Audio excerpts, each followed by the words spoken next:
नमस्कार दोस्तों, मैं अमित प्रियदर्शी आज एक नए और बेहद उपयोगी विषय के साथ आप लोगों के बीच हूँ। सर्दियों का मौसम चल रहा है और हर दिन तापमान लगातार नीचे आ रहा है। नीचे आते तापमान के साथ जो समस्याएं आ रही हैं उसमें से एक प्रमुख समस्या है बीपी का बढ़ना।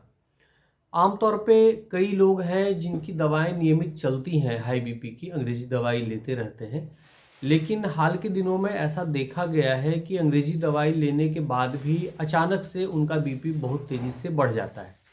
उस स्थिति में घबराहट भी आती है। कई लोग जो डॉक्टर के नज़दीक हैं, शहर में रहते हैं, उनके लिए सुविधा रहती है कि हम तुरंत डॉक्टर से मिल लें, लेकिन दूर दराज क्षेत्रों में रहने वाले लोगों के लिए या वैसे लोग जो हमेशा डॉक्टर के संपर्क में नहीं रहते हैं, उनका जान जोखिम में भी आ जाता है। हाई बीपी के कारण हमेशा लकवा की संभावना बनी रहती है, जिसको स्ट्रोक बोलते हैं। हाई बीपी अगर लगातार बढ़ा रहा और एक स्तर से ज़्यादा, अगर 170-80 से ज़्यादा 200 के आसपास भी चला गया या 225 के आसपास भी चला गया, तो उस समय हार्ट अटैक की भी संभावना बहुत ज़्यादा बनती है।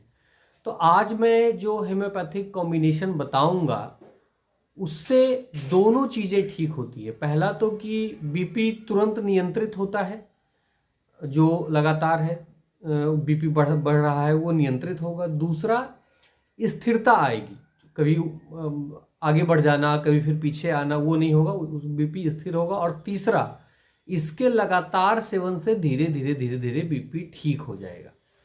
और इससे भी बड़ी बात ये कि हाई बीपी के कारण हमारे धमनियों पे, जिससे कि खून का संचार होता है, और हमारे हृदय पर भी जो नकारात्मक प्रभाव आता है उस प्रभाव को भी ये दूर करता है। हाई बीपी के कारण जो हृदय में कमजोरी आती है, जो उसके ऊपर दबाव बना रहता है, उसको भी ये कॉम्बिनेशन ठीक करता है। अच्छा, हेम्योपैथिक में लोगों की मांग क्या रहती है कि कोई एक दवाई ऐसी बताइए डॉक्टर साहब की जिससे लेने में सुविधा हो। तो आज मैं 3-4 दवाओं को मिलाकर एक संयोजन बता दूंगा जिसके उपयोग से आप बिल्कुल स्वस्थ रह सकते हैं, आपका बीपी नियंत्रित रहेगा और धीरे धीरे धीरे धीरे वो ठीक हो जाएगा। हाँ, मैं एक बात स्पष्ट कर दूं कि अगर चाहते हैं कि बीपी की समस्या ठीक हो जाए तो आपको खान पान पे काम करना होगा। आपको एनिमल प्रोडक्ट और डेयरी प्रोडक्ट, मतलब नॉन वेज और दूध या दूध से बने हुए उत्पादों से दूरी बनानी होगी। और दूध या दूध से जो बने हुए उत्पाद हैं उसकी एक लंबी सूची है, जैसे दूध है, दही है, पनीर है, खोआ है, या तमाम तरह की मिठाई है। कुछ भी दूध से बनी हुई चीज़ें हैं वो आपको नहीं लेनी है। नमक का उपयोग कम करना है, अगर आप नमक बदल सकें तो बहुत अच्छा है, संधा नमक का उपयोग करें। सोडियम बढ़ने से बीपी बढ़ता है, और जो हम लोग आयोडीन नमक खाते हैं उसको सोडियम क्लोराइड ही बोलते हैं, तो मूल रूप से वो सोडियम है, तो हमारे शरीर में जाता है तो बीपी भी बढ़ता है। तीसरी चीज है कि नॉन वेज का सेवन कम करना होगा। तो ये तो हुआ कि इन इन चीज़ों से परहेज करना है। हमको खाना क्या है, तो सलाद और मौसमी फल, सीजनल फ्रूट्स की मात्रा बढ़ानी होगी। हमको सुबह जो हम नाश्ता करते हैं, चाहे 6 बजे, 7 बजे, 8 बजे, 9 बजे, उसमें नाश्ते के जगह पे रोटी, चावल, दाल, इन सब चीज़ों की जगह पे हमको भरपेट फल खाने हैं। अगर आप सक्षम है, पॉकेट अलाउड करता है, बाजार नज़दीक है, तो इस डाइट को ज़रूर आप अपनाइए। अब आते हैं हम ये हेम्योपैथिक दवाओं के कॉम्बिनेशन पे। तो उसमें पहली दवाई है आर्निका मदर टिंचर।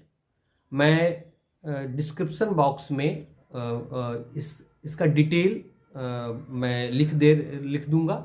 आप वहाँ से देख के सहजतापूर्वक समझ लेंगे, आपको आसानी होगी।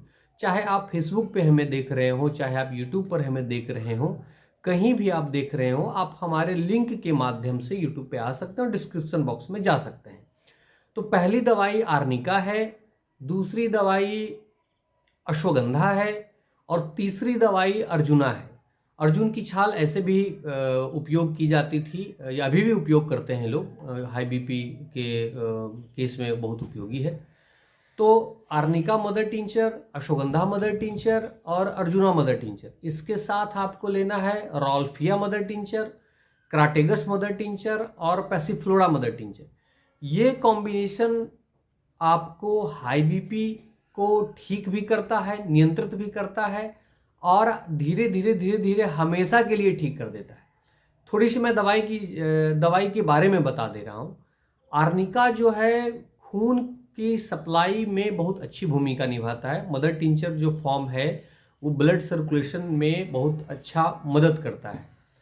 दूसरी दवाई अश्वगंधा है, वो मानसिक रूप से हमें शांति देता है, स्थिरता प्रदान करता है और चिंता के कारण जो कमजोरी आई है शरीर में उसको दूर करता है, आर्निका और अश्वगंधा।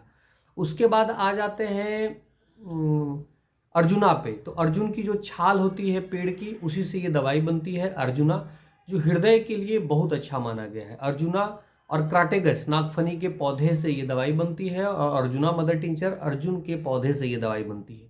दोनों का जो मूल काम है वो हमारे हृदय के धमनियों के बीच जो कोलेस्ट्रॉल और ट्राइग्लिसराइड जमा रहता है, जिसको खून का फैट बोलते हैं, धीरे धीरे करके उसको ये खत्म करता है। और उसके बाद रॉल्फिया है, सर्पगंधा, वो हाई बीपी के लिए बहुत ही उपयोगी है। अगर किसी को हाई बीपी की समस्या है तो रॉल्फिया ऐसे भी ले सकते हैं। उसके बाद पैसिफ्लोरा जो है तनाव को कम करता है। इस तरह से जो कॉम्बिनेशन में दवाइयाँ थी, इसका पूरा डिटेल आपके सामने है। आप इस दवाई का कॉम्बिनेशन बना के लीजिए। दवाई जो है 30 ml के पैक फाइल में लेके और 100 ml का एक शीशी ले लीजिएगा, उसमें कॉम्बिनेशन बना लीजिएगा। जहाँ से आप दवाई लेते हैं उन्हीं से आप मांगिएगा कि हमको एक 100 ml की भी शीशी दे दीजिए और हम अपनी सुविधा अनुसार नाप के एक दवाई बना लेंगे। इस दवाई का सेवन करना है प्रारंभ के 2 दिन, आपको 20-20 बूंद 4 बार देना है हाई बीपी के पेशेंट को। उसके बाद 20-20 बूंद 3 बार देना है। अगर बीपी ज़्यादा फ्लक्चुएट हो रहा है तो इसके साथ आप ग्लोनाइन दवाई दे सकते हैं, ग्लोनाइन 200, 3 बूंद सुबह 3 बूंद शाम सीधे जीभ पर, और आधे घंटे के बाद आप ग्लोनाइन दवाई देने के बाद और 1 गिलास पानी जरूर दीजिएगा। इन दोनों दवाओं के उपयोग से आपका बीपी बिल्कुल ही ठीक रहेगा, स्थिर रहेगा, और लगातार अगर आप इसका उपयोग करते हैं तो धीरे धीरे करके ये ठीक हो जाएगा।